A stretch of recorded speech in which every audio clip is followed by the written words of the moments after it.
10 minute का सिर्फ सत्संग है, उसके बाद में हवन है। कहते हैं जिंदगी जब तक रहेगी फुर्सत न होगी काम से, कुछ समय ऐसा निकालो प्रेम कर लो श्री राम से। संसार में तो बहुत कार्य है, हमें अपने बच्चों के लिए सोचना है, घर बार के लिए सोचना है, मकान दुकान के लिए सोचना है, अपनी हेल्थ अपनी स्वास्थ्य के बारे में सोचना, सब कुछ सोचना है। लेकिन जिसके बारे में सोचना उसके बारे में तो हम सोच ही नहीं रहे हैं। जिसके बारे में हमें सोचना है उसके बारे में तो हम सोच ही नहीं रहे हैं। जहाँ पर हमारा सोचना प्रारंभ होता है, देखिए हमारा जो जन्म हुआ है वो किसके माध्यम से हुआ है? कहते हैं जन्म जन्म मुनि जतन कराही, अंत राम प्रभु आवत नाही।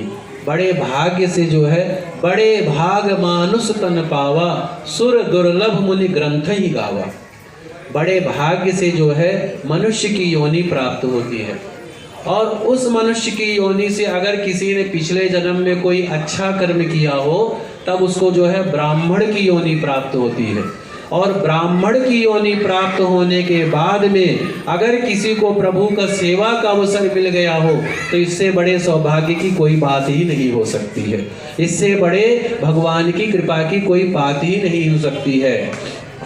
और ऐसे दुर्लभ मानव जीवन को पा करके, मनुष्य शरीर को पा करके हम भोग विलास सांसारिक मोह माया में रमे रहते हैं, पर हमें कभी भी भगवान का ध्यान नहीं आता।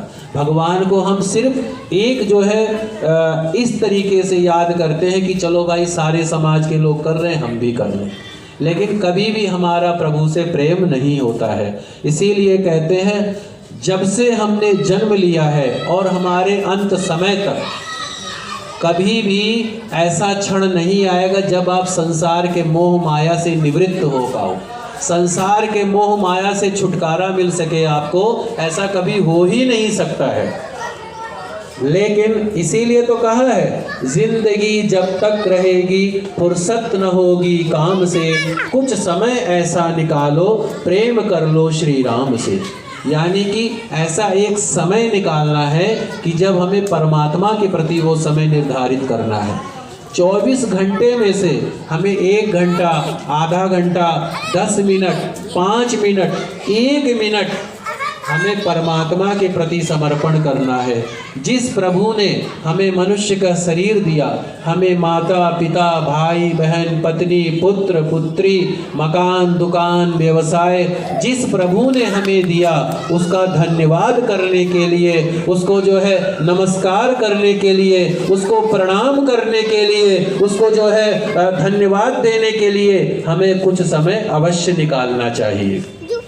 खैर आज मैं जो सत्संग का जो मेरे मन में जो बातें चल रही थी वो मैं सिर्फ जो है 10 मिनट में संपूर्ण कर दूंगा, फिर मुश्किल से 15-20 मिनट में हवन का कार्य भी संपूर्ण हो जाएगा।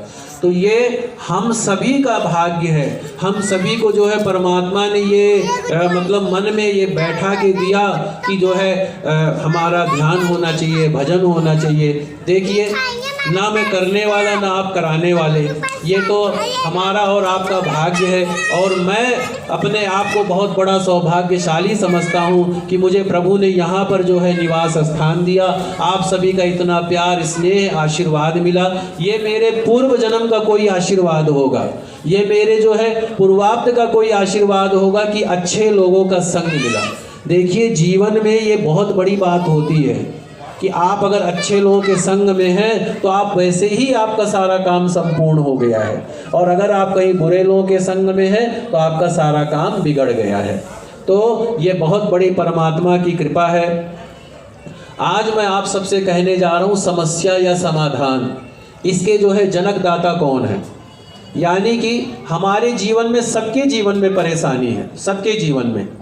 किसी को मकान की परेशानी है, किसी को बच्चों की परेशानी है, किसी को शरीर से संबंधित बीमारी की परेशानी है, किसी को जो है स्त्री पुत्र धन की प्राप्ति की परेशानी है, किसी को जो है कोई न कोई परेशानी से हर कोई जूझ रहा है, कोई न कोई समस्याओं से हर कोई जूझ रहा है। और अभी 2-3 सालों में जो आकस्मिक घटनाएं हुई हैं पूरे दुनिया में, पूरे वर्ल्ड में और हमारे आसपास में ये जो है आकस्मिक घटनाओं की निवृत्ति के लिए और सुख शांति के लिए हम लोगों ने, हनुमान जी ने प्रेरणा किया कि अपने यहाँ पर एक जो है मेरा पाठ होना चाहिए, भगवान का कीर्तन होना चाहिए। तो मैं कह रहा हूँ समस्या या समाधान इसके जनकदाता कौन है? इसके जनकदाता हम स्वयं हैं। अब आप कहेंगे हम क्यों हैं? हमने तो किसी का कभी बिगाड़ ही नहीं किया, हमने तो कभी किसी का बुरा ही नहीं किया, हमने तो किसी के साथ कभी धोखा ही नहीं किया, हमने तो कभी किसी के साथ विश्वासघात ही नहीं किया, फिर हम क्यों हैं? ये बात मैं पूरे वर्ल्ड के लिए बता रहा हूँ, पूरे दुनिया के लिए बता रहा हूँ इस चीज़ को मैं। और इस सत्संग के माध्यम से मैं ये कहना चाहता हूँ कि हमारे जीवन में सुख दुख हानि लाभ हर चीज़ के जिम्मेदार हम स्वयं हैं। अब आप पूछेंगे कैसे? क्योंकि हम जो है कोई भी कर्म करते हैं, क्यों जिम्मेदार हैं? हमारे अंदर हम पाप क्यों करता है, व्यक्ति पाप क्यों करता है, पाप की तरफ क्यों उसको उन्मुख होता है, गलत काम के प्रति क्यों वो भागता है? क्यों? मोह सकल व्याधिन कर मूला, तिन ते भय उपजई भवसूला। हमें जितना अपनों का दर्द होता है, अगर उतना हमें अपने पड़ोसी का दर्द होने लग जाए, हमें अपने समाज का दर्द होने लग जाए, हमें अपना देश का दर्द होने लग जाए, हमें अपने दुनिया का दर्द होने लग जाए, तो शायद हम कभी दुखी ही नहीं होंगे। मृत्यु तो सबकी होनी है, ऐसा कोई भी व्यक्ति नहीं है जिसकी मृत्यु ना होनी हो। लेकिन जितनी मृत्यु, जब हमारे घर में किसी की मृत्यु होती है तब हमें जितना बड़ा आघात लगता है, जितना बड़ा कष्ट होता है, जितना बड़ा दर्द होता है, उतना बड़ा दर्द पड़ोसी के यहाँ मृत्यु होने से नहीं होता। क्यों नहीं होता? क्योंकि मोह, वो मेरा बच्चा नहीं है, वो मेरा भाई नहीं है, वो मेरा रिश्तेदार नहीं है, वो मेरा संबंधी नहीं है, इसीलिए दर्द नहीं होता है। लेकिन जब हमारे घर में कोई आकस्मिक घटनाएं हो जाती हैं तो हमें दर्द होता है, क्योंकि वो मेरा संबंधी है, वो मेरा रिश्तेदार है, वो मेरा मतलब कि परिवार का है। क्यों परिवार का है? यानी कि मोह के कारण व्यक्ति जो है दुखी होता है। फिर छल के कारण, कपट के कारण, यानी कि हम अपने जीवन में तो सोचते हैं कि हमसे हर कोई अच्छा व्यवहार करे, हमसे हर कोई ईमानदारी से पेश आए, हमसे हर कोई हमारे ऊपर भरोसा करे। पर आप अपने आप से पूछिए, क्या आपने समाज के ऊपर भरोसा किया? आपने अपने जाति के ऊपर भरोसा किया? आपने अपने पड़ोस के ऊपर भरोसा किया? आपने अपने देश दुनिया के ऊपर भरोसा किया? तब आप ये किस तरीके से सोच सकते हैं कोई हमारे ऊपर भरोसा करे? फिर आदमी इसके कारण जो है दुखी होता है। और मोह सकल व्याधिन कर मूला। अब आता है कि आदमी सोचता है हमारे साथ तो हर कोई व्यवहार अच्छा करे। जैसे कि हम अगर कभी कोई मुसीबत में फंस गए, हमारे घर में कभी किसी की तबीयत खराब हो गई, ऑटो वाले ने, टैक्सी वाले ने 100 रुपये की जगह 500 रुपये मांग लिए। हमने कहा जी बड़ा बेकार है, वो तो 500 रुपये मांग रहा था, उसको इतनी अकल नहीं है, हमारे घर में इतनी बड़ी परेशानी आई है। पर आप भी अपने आप से ये पूछिए, अपने आप से ये प्रश्न कीजिए कि आप जिस व्यवसाय से हैं, जिस नौकरी से हैं, क्या आप अपने व्यवसाय में, क्या आप अपने नौकरी में ईमानदार हैं? क्या आप अपने व्यवसाय में ईमानदार हैं? अगर मेरा पूजा पाठ का कर्म है, भगवान ने मुझे पूजा पाठ का कर्म दिया है, तो मेरा कर्तव्य ये बनता है, एक गरीब से गरीब आदमी भी मुझे बुलाए, उसके यहाँ भी मैं उसी श्रद्धा भक्ति भावना से पूजा कराऊं जिस भक्ति भावना से मैं एक करोड़पति अरबपति सेठ के यहाँ पूजन कराता हूँ। तब तो मेरा कर्तव्य सही होगा। या अगर हमको भगवान ने टैक्सी चालक बनाया है, गाड़ी चलाने का बनाया है, तो हम उम्मीद करते हैं जब कहीं कोई मुसीबत में फंसा हो तो हमारा तो फर्ज ये बनता है मुझसे 1 रुपया भी ना ले। भाई आप मुसीबत में, अभी हम आपसे नहीं चाहिए, बाद में चाहिए। लेकिन हम क्या करते हैं? लूट लो, जो मिल रहा है आने दो, पता नहीं मिले ना मिले। ऐसे देखिए, कोई बुरा मत मानिएगा, कोई डॉक्टर है, कोई इंजीनियर है, कोई पुलिस है, कोई नेता है, कोई अभिनेता है, हर कोई हर तबके से है। पर आप अगर अपने कार्य के प्रति, अपने रोजगार के प्रति अगर आप ईमानदार होएंगे तो आपके प्रति भी लोग ईमानदार होएंगे। तो ये धारणा मन में रखनी चाहिए। इसीलिए आदमी किस लिए दुखी होता है? झूठ बोलने के कारण, मोह के कारण, छल के कारण, कपट के कारण आदमी बार बार दुखी होता है। अगर व्यक्ति के अंदर काम, क्रोध, मद, लोभ सब नाथ नरक के पंथ, सब परिहरि रघुबीर ही भजऊ भजई जहि संत। अगर जिसने इस पर विजय प्राप्त कर लिया है वो तो संत के समान हो गया है। तो अगर हम चाहते हैं कि हमारे ऊपर कोई भरोसा करे, कोई विश्वास करे, तो हमें समाज के ऊपर, देश के ऊपर, दुनिया के ऊपर हमें भरोसा करना पड़ेगा। अगर हम चाहते हैं कोई हमारे प्रति ईमानदार रहे, तो हमें देश के प्रति, समाज के प्रति, पड़ोस के प्रति, ब्लॉक के प्रति, देश के प्रति हमें ईमानदार होना पड़ेगा। अगर हम चाहते हैं कि हमें जो है हमारे ऊपर कोई कष्ट ना आए, कोई दुख ना आए, तो अगर पड़ोसी के यहाँ या किसी के यहाँ अगर कोई आकस्मिक घटना हुई है, तो जो आंसू उसके आ रहे हैं वही आंसू हमारे भी आने चाहिए। तब वो दर्द होता है। तब जब वो कहते हैं, तब वो दर्द, तब जब हम दूसरे के दुख में शरीक होएंगे, तब हमारे जीवन में दुख तो आना है, ये तो नहीं है। तो इसीलिए आदमी मोह के कारण, ये झूठ के कारण दूसरे से सोचता है कि हम किसका ज़्यादा से ज़्यादा फायदा उठा लें। हमें ये कर्म बिल्कुल नहीं करना चाहिए। और दूसरी बात, मोह के कारण, जितना हमें अपना मोह होता है उतना दूसरे के प्रति भी मोह रखना चाहिए। अभी आज के समय में 3-4 सालों से कई लोगों ने कहा हमारा काम काज ठप हो गया, हम परेशान हो गए, कोरोना के कारण हमारा सब कुछ बंद हो गया। लेकिन आप एक बात बताइए, क्या आपने अपने आप से उन साथियों का अपने साथ दिया जिनको वाकई में ज़रूरत थी? अगर आप ये, जो भगवान ने आपको सक्षम बनाया हो, अगर आपने उनका साथ दिया तो परमात्मा भी आपके साथ है। कहते हैं ना, नर सेवा नारायण सेवा, नर सेवा नारायण सेवा। और एक जगह मैंने पढ़ा देखा, मानुष की जाति सबो एको पहचान गो।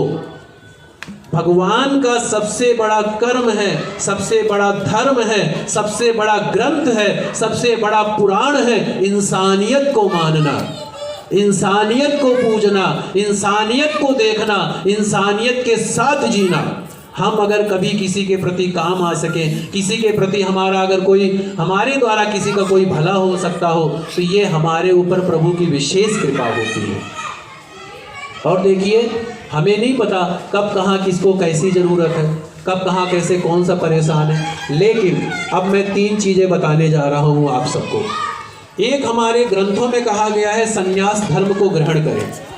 जब व्यक्ति जो है 75 साल का हो जाए, 80 साल का हो जाए, हमारे मतलब ग्रंथों में बताया गया 4 धर्म हैं, 4 वर्ण हैं हमारे मतलब ग्रंथ में, कि मतलब कि इन चारों के द्वारा जो है व्यक्ति का जीवन निर्धारित किया गया है। लेकिन अगर हमको प्रभु ने किसी के योग्य नहीं बनाया, हमको भगवान ने शरीर से हष्ट पुष्ट बना दिया, लंबा चौड़ा बना दिया, तो हम क्या करें? उनकी सेवा करें जिनकी सेवा करने वाला कोई नहीं है, उनकी सेवा करें। और अगर हमें भगवान ने धनवान बनाया है, तो हम धन के द्वारा उन गरीब बच्चों को, या उनके पास, जिनके पास आवास की समस्या है, रोजगार की समस्या है, उन समस्याओं को दूर करें। या अगर हमको भगवान ने विद्या का दान दिया है, तो हम उन लोगों को विद्या का दान करें जिनको वाकई में ज़रूरत है।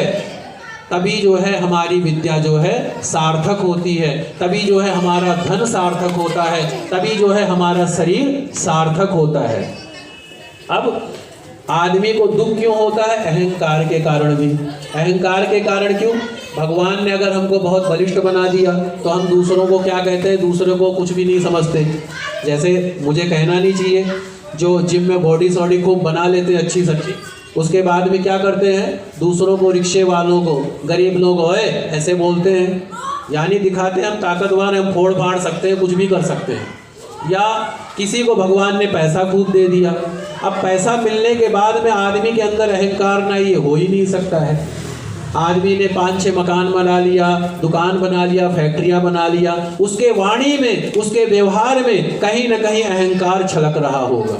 या किसी को भगवान ने खूब पढ़ा लिखा बना दिया, खूब अच्छी अच्छी डिग्रियां दे दी, उसके बाद में उसको अहंकार ना हो तो ये हो ही नहीं सकता है। तो इसीलिए सेवा का सबसे बड़ा धर्म ये है, अगर हमको प्रभु ने विद्या दी है तो हम जो है उन लोगों को विद्या का दान करें जिनको वाकई में आवश्यकता है। हमें अगर भगवान ने धनवान बनाया है तो हम उन लोगों के लिए प्रयास करें जिनको वाकई में आवश्यकता है।